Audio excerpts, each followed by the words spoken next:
Hey guys, Moms Against Medical Bullying. I'm just going to read a section in Eustace Mullins' book, which is called Murder by Injection. It has another name. It has a under title. Murder by Injection, the story of the medical conspiracy against America. And I'm going to read the section where the American Medical Association conspires against the chiropractic community and tries to destroy it. I call it the control and conquer method. So here goes. So it's page 38, and he writes, "As we previously noted, the AMA trustees at a meeting on November 2nd, 1963, resolved to eliminate chiropractic, their biggest rival, through a committee on quackery." So this is where the name quackery, it doesn't start here. It starts, he says, in the 1511 or so in Europe, the term quack. So the secretary of this committee reported back to the trustees on January 4th, 1971, that its prime mission, first, the containment of chiropractic, and ultimately the elimination of chiropractic. A more blatant admission of conspiracy can hardly be found in any organization's records. So this apparently was on record. It's in quotation marks. The committee's special investigative unit, headed by the general counsel of the AMA, Robert Throckmorton, involved using insurance companies, hospitals, state medical licensing boards, public and private colleges, and lobbyists. Every method of intimidation and censorship was used. Dr. Philip Weinstein, a California neurologist, had given many lectures to chiropractic groups on diagnosing illnesses of the spine. The AMA ordered him to stop such appearances. He sent a note of apology after canceling a forthcoming lecture, saying, "Please accept our sincerest apologies for this late cancellation due to circumstances beyond our control. We were unaware that delivering medical lectures to your organization was prohibited." Throckmorton also tried to put chiropractic schools out of business by preventing the government from granting guaranteed student loans or grants from the government for research at chiropractic colleges. He prevented them from getting accreditation, lobbied in every state to prevent the establishment of a government-created accreditation body, and was furious when the HEW Office of Education, being an agency of educators rather than physicians, resisted his efforts and in 1974 sanctioned the Council on Chiropractic Education as a national accreditation body for chiropractic schools. The AMA brought pressure on C.W. Post University, a division of Long Island University, to drop a course designed for pre-chiropractic students in 1972. In the late 1960s, the AMA Joint Commission on Accreditation of Hospitals imposed new requirements on hospitals.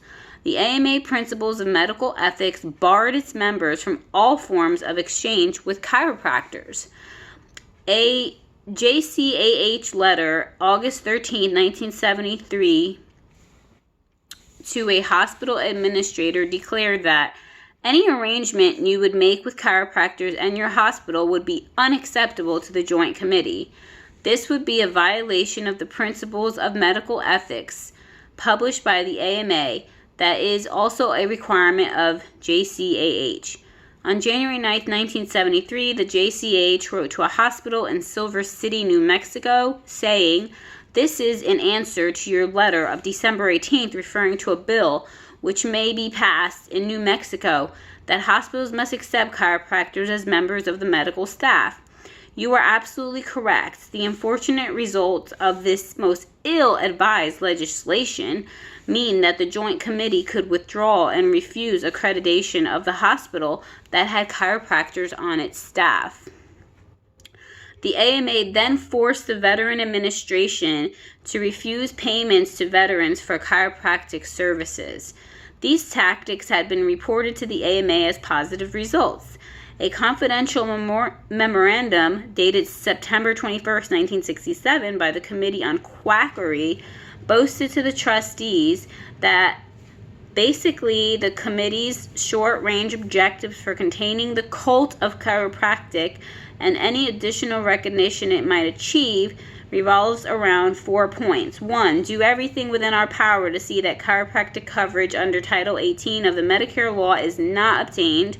Doing everything within our power to see that registration or listing within the U.S. Office of Education or the establishment of a chiropractic accrediting agency is not achieved. And 3, to encourage continued separation of the two national chiropractic associations.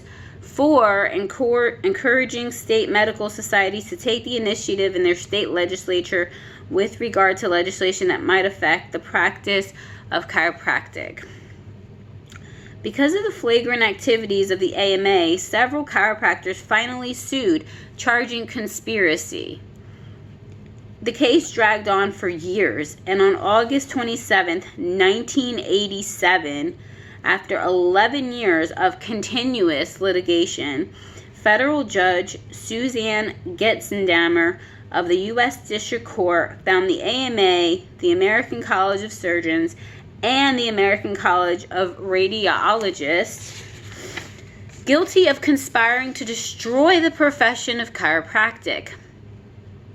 During the proceedings, the AMA freely acknowledged that they never had nor have any knowledge of the content or quality of the courses taught in chiropractic college. Judy Getzendamer wrote a 101-page opinion and issued an order of permanent injunction requiring the AMA to cease and desist from restricting, regulating, or impeding or aiding and abetting others from restricting, regulating, and impeding the freedom of any AMA member or any institution or hospital to make an individual decision as to whether or not the AMA member, institution, or hospital shall professionally associate with chiropractors, chiropractic students, or chiropractic institutions. Thus ended the legacy of malice and obstructionism which Morris Fishbane had left to the AMA. Although he had been formally relieved of all duties at the 98th meeting of the AMA on June 20th, 1949, the AMA had been bedeviled by his obsessions for 4 more decades. Another of his obsessions was his refusal to admit any black physicians as members of the AMA. He was often heard to refer contemptuously to Der Schwarzers, a Yiddish term of contempt for blacks, whenever the subject of admitting blacks came up, as it had repeatedly during his regime. His policy continued at the AMA for 2 more decades, until 1968, when the AMA was forced to admit blacks. Previously, the blacks had mentioned their organization, the National Medical Association. I'm sorry, it says the blacks had maintained, not mentioned. Blacks had maintained their own organization. In hailing the decision, Time magazine, or Time, referred patronizingly to the Moss-backed AMA. And then lastly, it says here, it is noteworthy that the insignia of the medical profession is 2 snakes entwined on a staff. However, the University of Rochester, deciding that this was excessive, recently reduced the 2 snakes to 1 snake. The caduceus is the mythological symbol of the Roman god Mercury. He was the patron of messengers, but he also had a somewhat unsavory reputation as the associate of outlaws, merchants, and thieves. In the ancient world, merchants were synonymous with the 2 other categories. Oh, also, that's the end of that. So that's how the AMA conspired to destroy the chiropractic, which, even though they won that battle after 11 years, thankfully, their name still got very stained. I mean, their name is stained. I know where I lived on the East Coast. I feel like chiropractors are mostly maybe referred to as quacks, you know, in any kind of what they call alternative health. So I think that they did destroy their reputation just by doing that war on quacks thing. Also, I got another book by Amanda Vollmer, which I want to start reading soon. It's called Healing with DMSO, The Complete Guide to Safe and Natural Treatments for Managing Pain, Inflammation, and Other Chronic Ailments with Dimethyl Sulfoxide. So I look forward to reading this. Take care, everyone.